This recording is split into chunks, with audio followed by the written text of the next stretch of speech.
ha habido un problema muy grande en lo que es Chile y viene siguiendo con mucho continuidad el tema de volcanes y hace un par de días, bueno, hubo una erupción del volcán Calbuco, y para charlar con nosotros hay un especialista, el doctor Andrés Folguera, de la Asociación Geológica Argentina. Muy buenos días, doctor. ¿Cómo le va? Héctor Díaz lo saluda. ¿Cómo está usted? Bien, doctor. ¿Cómo anda todo? Bien, todo bien por acá. Cuéntenos un poquitito, Doc, ¿por qué sucede tanto primero el Peyúen, ahora el Calbuco, después fueron otros más? ¿Por qué sucede estas erupciones de los volcanes y no hay una prevención?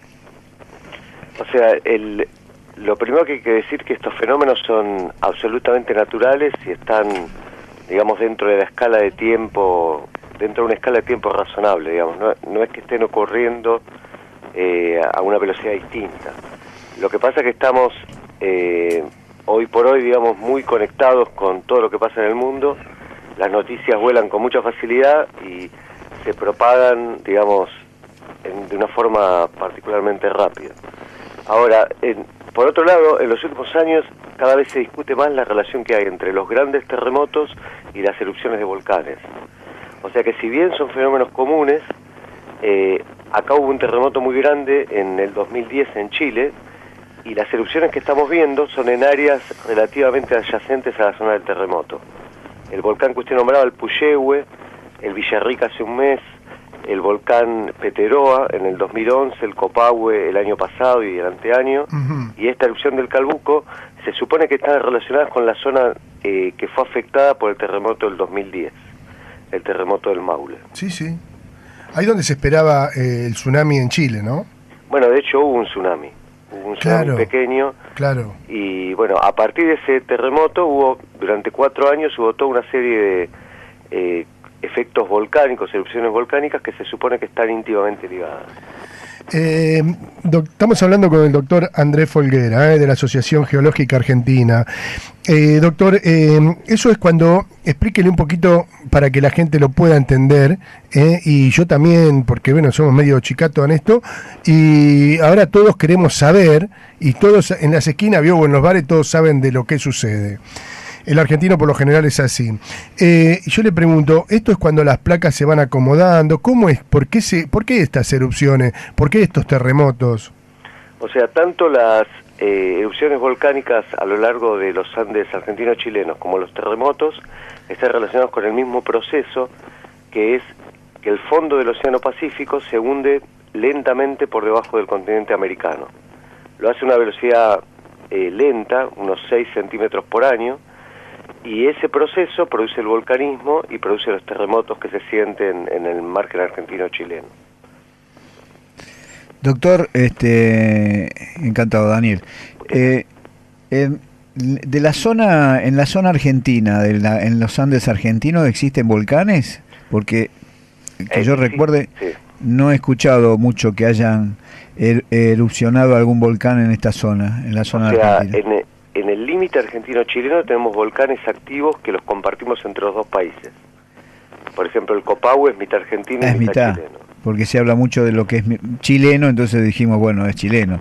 La gran mayoría de los volcanes activos están en Chile. Están en Chile. Sí, algunos están en el límite argentino-chileno, y del lado argentino no hay volcanes constatadamente activos, pero hay volcanes sospechosos de ser activos.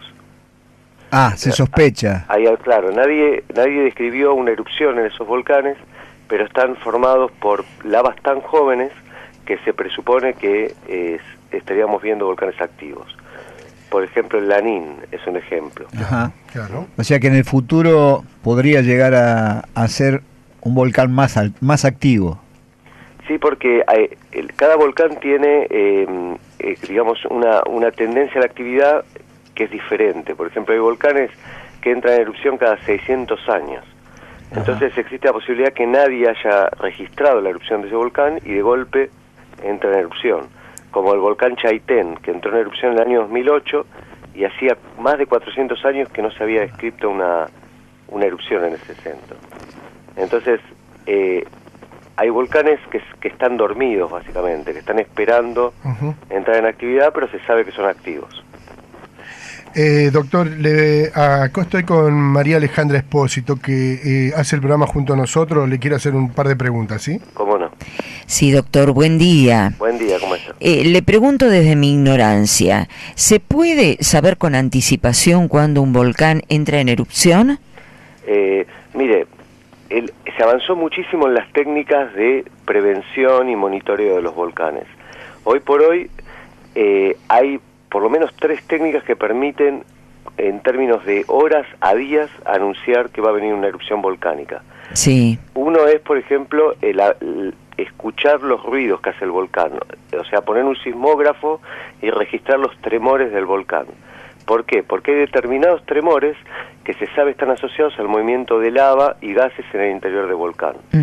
Ahora, para que ese mecanismo sea efectivo, se necesita tener sismógrafos instalados en los volcanes.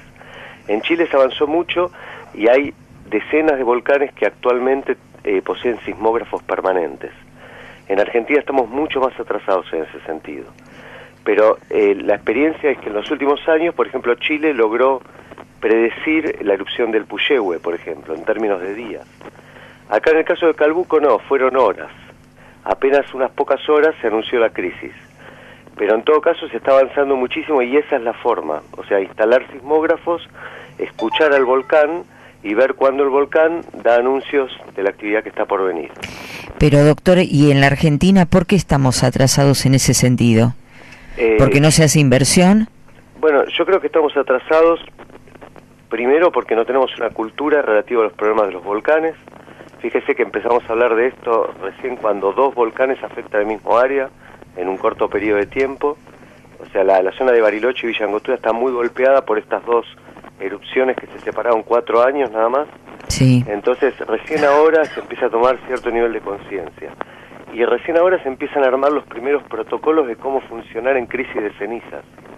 Que la población no estaba preparada para eso. Villa Langostura tuvo básicamente que armar un camino y una experiencia propia hace 4 años. Nunca las autoridades habían acercado protocolo, habían discutido con las comunidades cómo reaccionar, y todavía tenemos muchísimos problemas. No tenemos barbijos, no tenemos agua, una zona es afectada y el Estado no está todavía preparado para responder. Y después, como dice usted, hay un problema de falta de inversión, porque poner sismógrafos en muchos volcanes al mismo tiempo significa comprarlos. De todas maneras los están empezando a comprar. Tengo entendido que la provincia de Neuquén hizo una licitación para comprar sismógrafos, y Nación creo que algo también, pero las cosas siempre son lentas en Argentina y hay falta de coordinación, además, entre los diferentes organismos que se encargarían de este problema, porque hay varios organismos que pretenden monitorear los volcanes y no se ponen de acuerdo, hacen reuniones, cada uno tiene su intención de concentrar este recurso. Y bueno, son los problemas de organización típicos del país. Es que se hacen reuniones pero no se ponen de acuerdo. O en todo caso es lento. Para hablar a favor de ellos, digamos que es lento. Burocracia. Es burocrático, claro. Burocracia. Y bueno, estas situaciones son críticas. Fíjese, siempre la política patea la pelota para adelante. Sí. Y acá tuvimos la crisis del volcán Puyehue y todo el mundo pensaba que hasta que otra crisis afecte a esta región iban a pasar 30 años. Y no fue así, fueron 4 años nada más. Doctor, pasó con el Hudson en los años 90, ¿sí? Exactamente, pasó con el Hudson. Yo estaba allá en Río Grande cuando explotó el Hudson. Verdaderamente era una locura. Creo que las cenizas llegaron hasta aquí, hasta Buenos Aires. Sí. Y además es interesante porque se aprende muy poco de las crisis.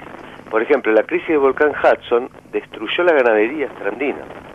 Y a partir de ahí no se planteó el problema. Hay que estar preparado. O sea, hay diferentes daños que produce la erupción de los volcanes. Uno tiene que ver con las poblaciones, pero uno muy grave tiene que ver con la ganadería. La ganadería es destruida, literalmente destruida. Los productores no se recuperan después de las grandes erupciones. En la zona estrandina de Santa Cruz nunca se volvió a recuperar la cantidad de ganado que existía antes de la erupción del 91. En el sur de Mendoza no se recuperó jamás de la erupción del Quitzapo en 1932. Entonces, tiene que haber mecanismos y tiene que haber plata, tiene que haber fondos para asistir a estos sectores que son damnificados y tienen que estar contemplados en el presupuesto nacional. Le comento a la audiencia de Radio María, de la radio del Obispado de Avellaneda, que estamos hablando con el doctor Andrés Folguera. Él pertenece a la Asociación Geológica Argentina. Doctor, ¿puede haber una cadena de erupciones volcánicas en toda la zona cordillerana? Bueno, de alguna manera no nos damos cuenta, pero la estamos viendo. O sea, al principio de nuestra charla yo le contaba que había una relación entre grandes terremotos y erupciones volcánicas subsiguientes. Y con el gran terremoto del 2010 en Chile, entró en erupción el volcán Puyehue, después el volcán Peteroa, después entró en erupción el volcán Copahue, después el Villarrica y ahora el Calbuco. Lo que estamos viendo es eso, es una cadena de erupciones que están separadas meses a años una de otra. La vemos en cámara lenta. O sea, algo más que esto, no. Esto es una cadena asociada a un gran terremoto. No, uno no tendría que esperar que se empiecen a precipitar los ciclos eruptivos de otros volcanes con más velocidad.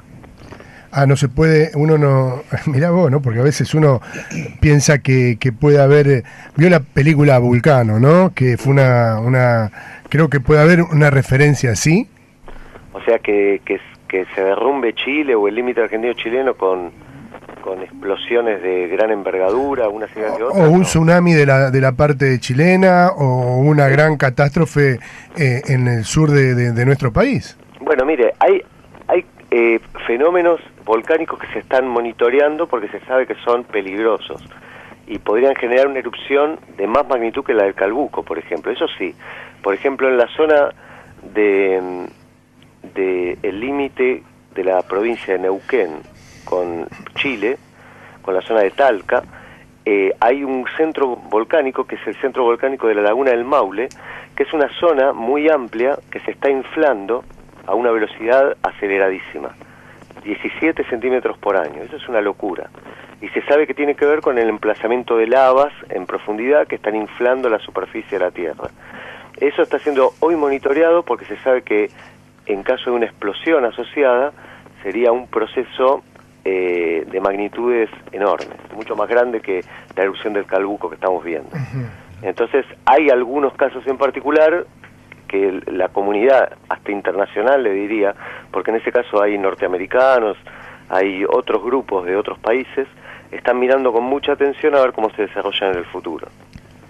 Doctor, en lo que respecta a las asociaciones que en la Argentina se dedican a todo este estudio, que creo que ustedes deben ser la más importante de la Argentina, todos estos datos que usted nos está dando, que nos estamos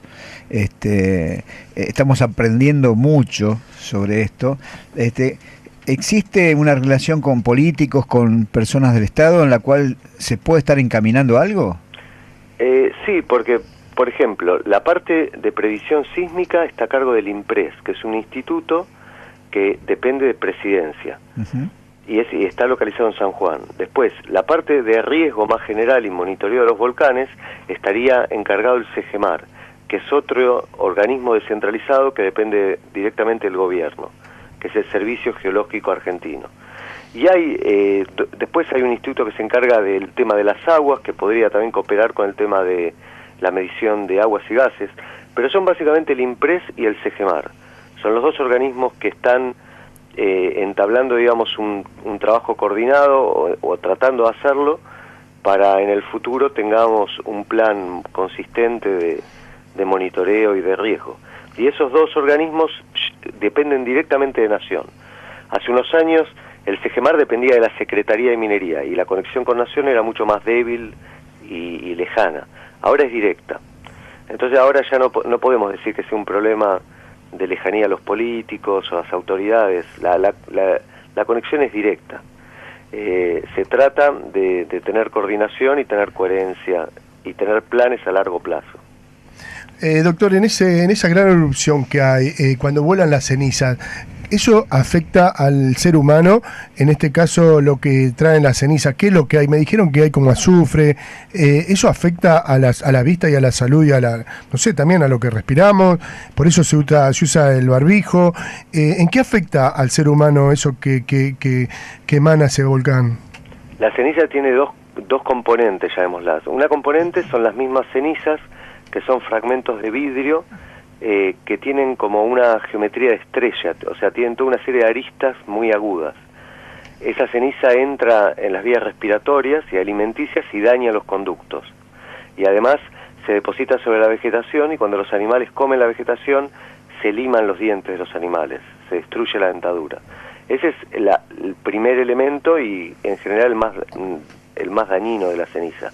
Ahora, la ceniza suele venir combinada también con algunos elementos químicos que pueden contaminar el agua. Por ejemplo, algunos fluoruros, cloruros, azufre, y ahí depende de la concentración que tengan. Por ejemplo, en este caso, el Centro de Energía Atómica de Bariloche hizo una serie de análisis y dictaminó que la concentración de elementos, digamos, nocivos que tienen estas cenizas en particular, las del calbuco, están en proporciones muy bajas y que no constituyen un riesgo de contaminación. En otros casos no es así, se contaminan las fuentes hídricas, pero en este caso aparentemente no. O sea que el único riesgo que queda es el riesgo respiratorio y alimenticio para los animales.